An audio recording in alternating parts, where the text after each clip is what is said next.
Olá pessoal, Deus abençoe cada um de vocês.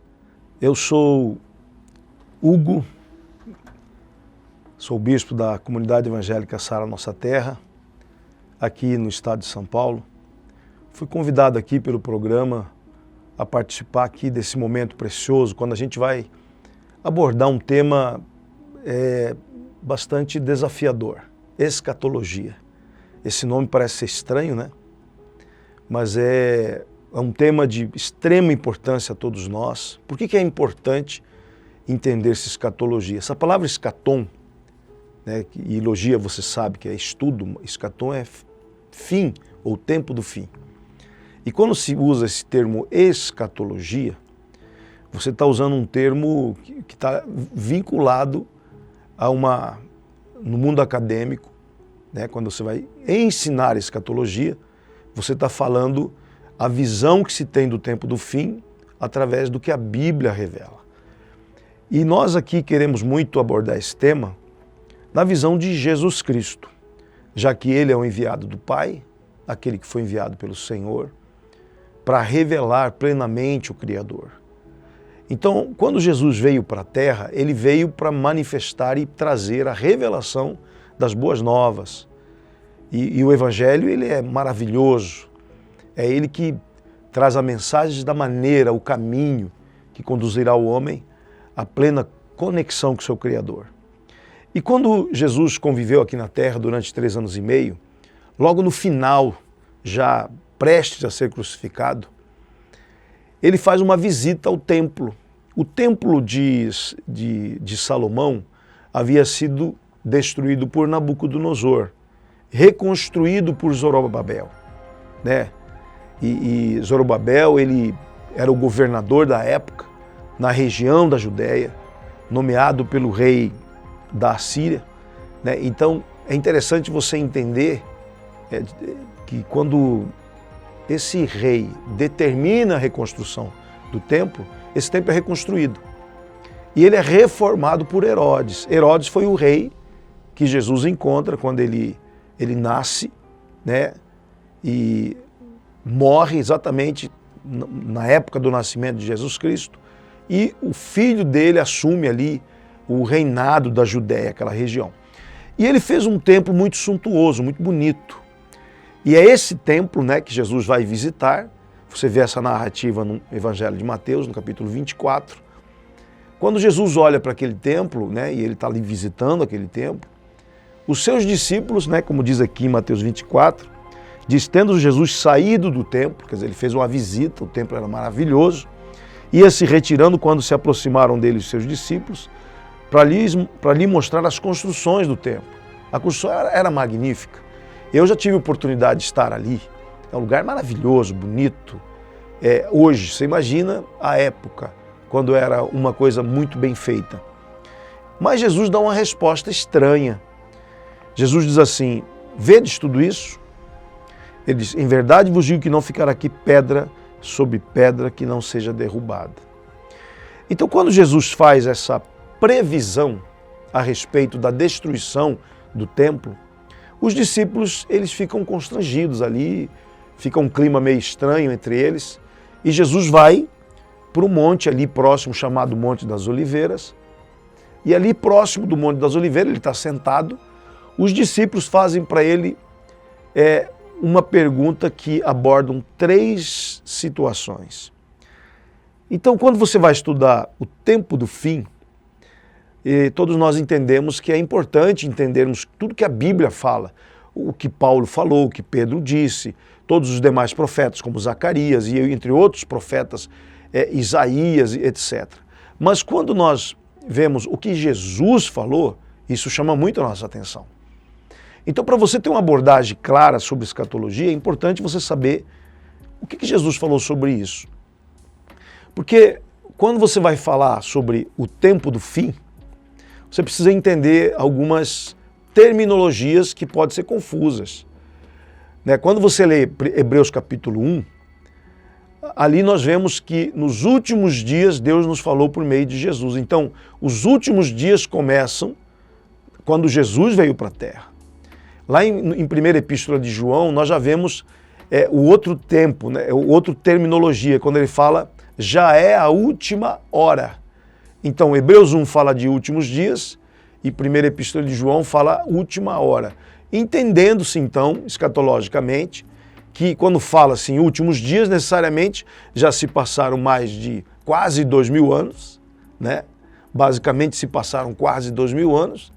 E como é que foi chamado de últimos dias? Então, é uma terminologia para se falar do tempo pós-manifestação de Jesus Cristo na Terra, né? Então, quando Jesus está ali comentando com os discípulos, ele faz aquela colocação de que ali não ficaria pedra sobre pedra. Os discípulos se aproximam dele e perguntam para ele, no Monte das Oliveiras, capítulo 24, versículo 3, no Monte das Oliveiras, achava-se Jesus assentado, quando se aproximaram deles os discípulos, em particular, lhe pediram, dize-nos, quando sucederão estas coisas? Quando que o templo seria derrubado? Né? Segunda pergunta, que sinal haverá da tua vinda?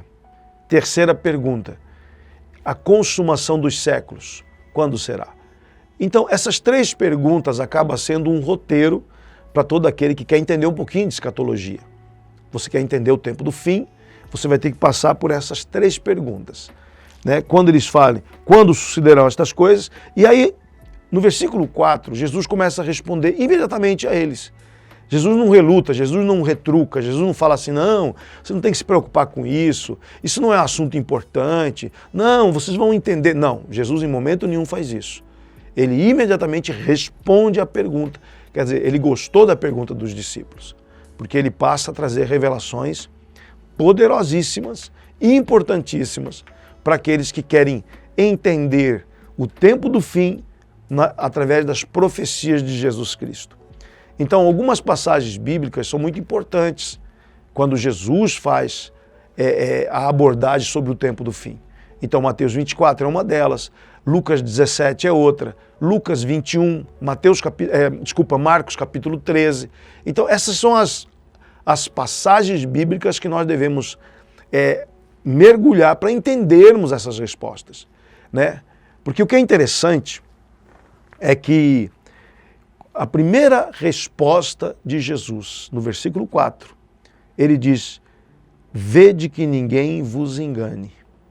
A preocupação de Jesus era que os seus discípulos, porque ele não estava falando com o povo, ele estava falando em particular com os seus seguidores. E ele fala, cuidado, vede que ninguém vos engane, porque virão muitos em meu nome. Então ele começa a apresentar o ambiente que a igreja de Jesus Cristo, dos discípulos de Jesus, iria enfrentar. Nós sabemos hoje, já se passaram quase 2000 anos, que no ano 70 depois de Cristo, o templo foi derrubado. Então, por isso, quando Jesus fez a previsão de que ali não ficaria pedra sobre pedra, no ano 70 depois de Cristo, mais ou menos 40 anos depois dessa previsão, Jesus fez a previsão se cumpra no ano 70. E ali não ficou pedra sobre pedra. O Marechal Tito, por causa de uma rebelião que houve na cidade de Jerusalém, feita pelos judeus, o Marechal Tito do Império Romano entra em Jerusalém e incendeia o templo, derruba tudo. E cumpre essa profecia de Jesus Cristo 40 anos depois, mais ou menos, tá? Estou fazendo aqui uma aproximação de tempo para você. Agora, as 2 últimas perguntas é que ele se preocupa em responder no meu ponto de vista, tá? Porque, por que eu estou dizendo meu ponto de vista? Eu estudo isso há mais de 25 anos, né? Que eu sou um curioso desse assunto. E apesar de ser engenheiro mecânico de formação, eu não sou teólogo, né? Eu sou engenheiro mecânico de formação, mas eu mergulho nesse assunto já. Eu acho que o grande benefício da faculdade, né? Principalmente nessa área de exatas, a gente tem que ser autodidata, né? Porque os professores lá de cálculo, resistência de materiais, eles tinha um professor meu de fenômenos naturais. Para mim era a pior matéria do mundo aquilo, né? Que era mecânica dos fluidos, que era muito complexo. Então eu achava muito difícil aquilo. Então eu tive que aprender sozinho em casa, mergulhando em livros. Então isso nos deu vamos dizer assim, um respaldo, uma base para você aprender a estudar sozinho. Então eu mergulhei em escatologia mais ou menos há mais de 25 anos, tá? Para ser sincero, mais de 28 anos. Eu comecei a me interessar por escatologia na década de 90, 93, ali que eu comecei a mergulhar mesmo, estudar, e até hoje estudo, e quanto mais eu estudo, e só sei que nada sei, né?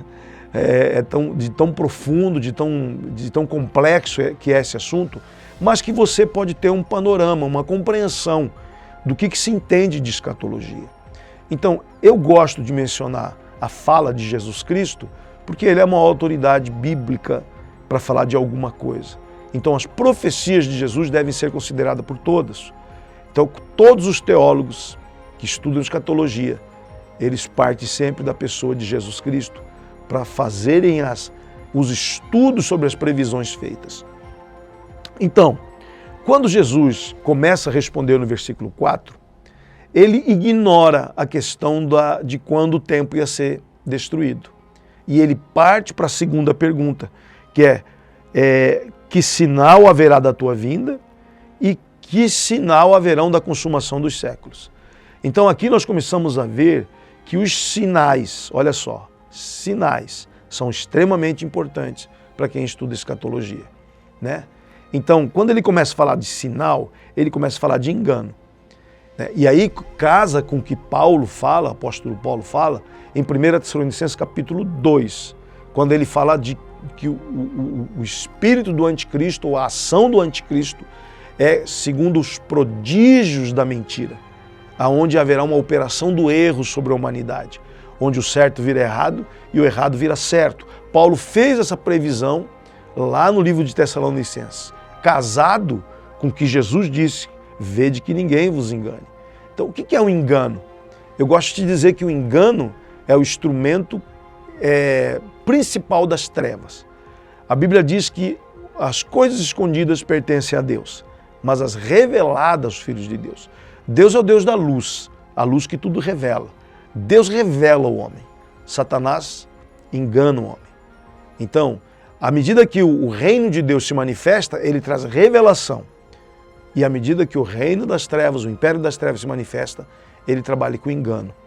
Inclusive lá em 2 Coríntios capítulo 4 diz que o Deus desse século cegou o entendimento dos incrédulos, para que não lhe resplandeça a luz do Evangelho de Cristo.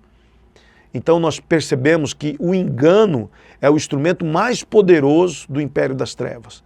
E hoje nós percebemos isso já no nosso tempo, uma ação das trevas tentando confundir a mente humana, principalmente dentro da igreja. Porque Jesus não estava falando com o povo, Jesus estava falando com discípulos.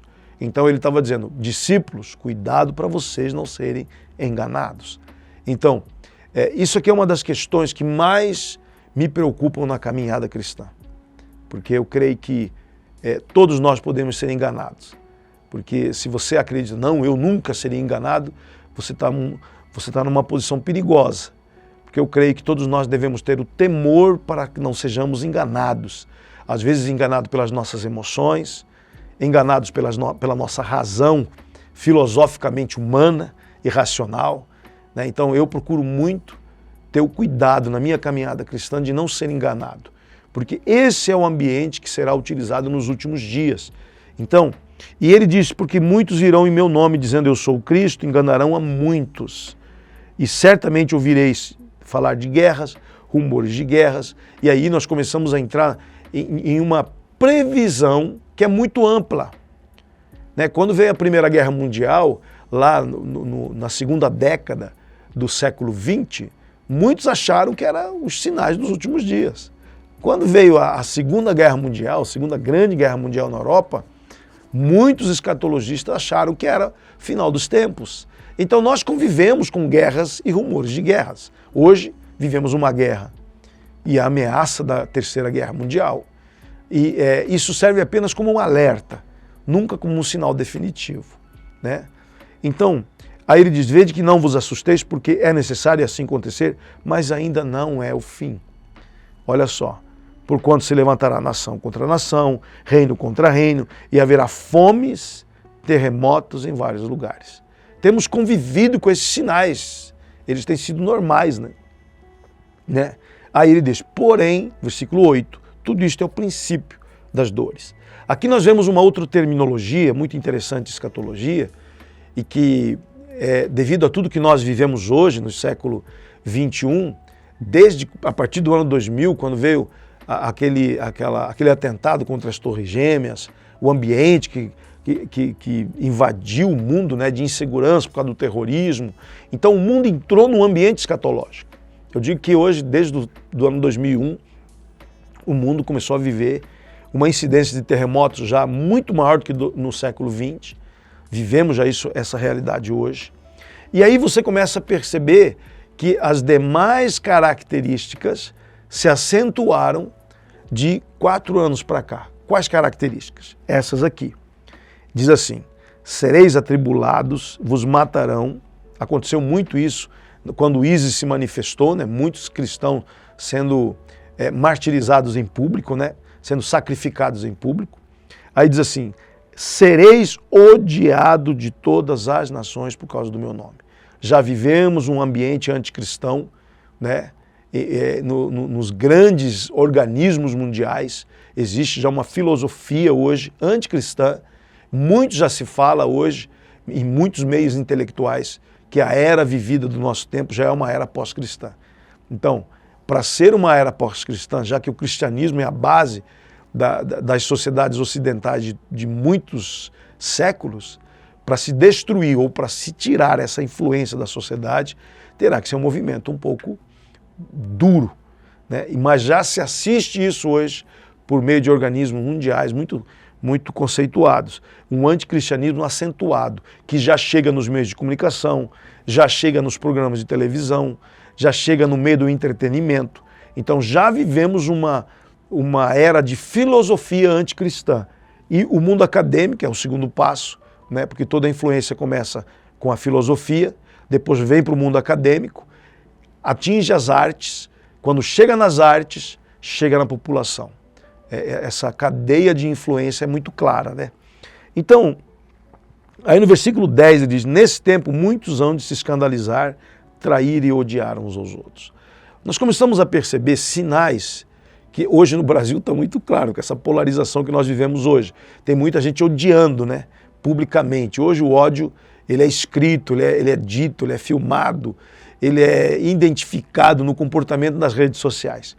Então, como nós temos vivido um momento muito conturbado no mundo inteiro, de conflito, de polarizações, de ódio verdadeiro, né? Nós começamos, e muitos teólogos têm afirmado, eu não posso dizer para você com certeza, que vivemos o princípio das dores hoje. Se não vivemos, vivemos num tempo muito parecido. Se não vivemos o tempo do princípio das dores, vivemos com o parente desse tempo, porque eles são muito parecidos, né? Então, aí ele diz no verso 11, levantar-se-ão muitos falsos profetas e enganarão a muitos. Outra característica muito forte do nosso tempo também, né? Porque os falsos profetas são aqueles que se intitulam representantes de Deus, que trazem a voz profética para a igreja. E vivemos hoje uma influência de uma teologia que não é casada com a teologia, né, ortodoxa, a teologia inicial da igreja primitiva, a igreja cristã. Então, existe hoje uma proposição de um outro tipo de teologia, de um outro tipo de evangelho. Então, isso hoje pode ser identificado como falsos profetas? Pois é uma boa pergunta. No meu ponto de vista, sim. E aí ele diz, por se multiplicar a iniquidade, o amor se esfriará de quase todos, aquele, porém, que perseverar até o fim, esse será salvo.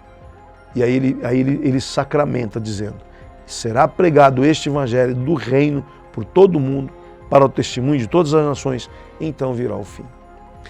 Do versículo 3 ao versículo 14, Jesus responde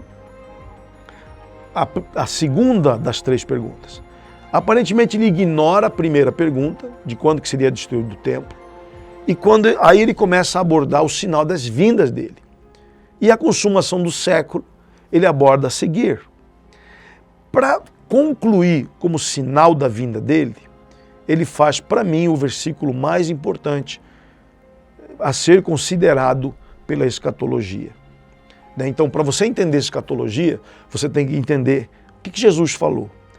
Qual profeta Jesus confirmou como um profeta do Velho Testamento que tem autoridade para falar do tempo do fim? Profeta mencionado no versículo 15 de Mateus 24.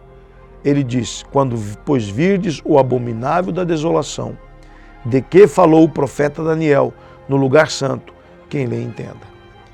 O que Daniel falou?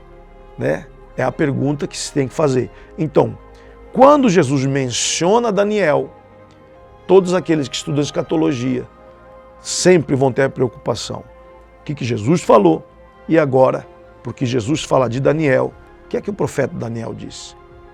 Então o profeta Daniel começa a profetizar desde o capítulo 2 do livro de Daniel e ele termina até o capítulo 13 dele falando de escatologia, falando do tempo do fim, mencionando o formato dos reinos que viriam, Então isso, vamos dizer assim, é um fechamento, de como você tem que se aprofundar em escatologia.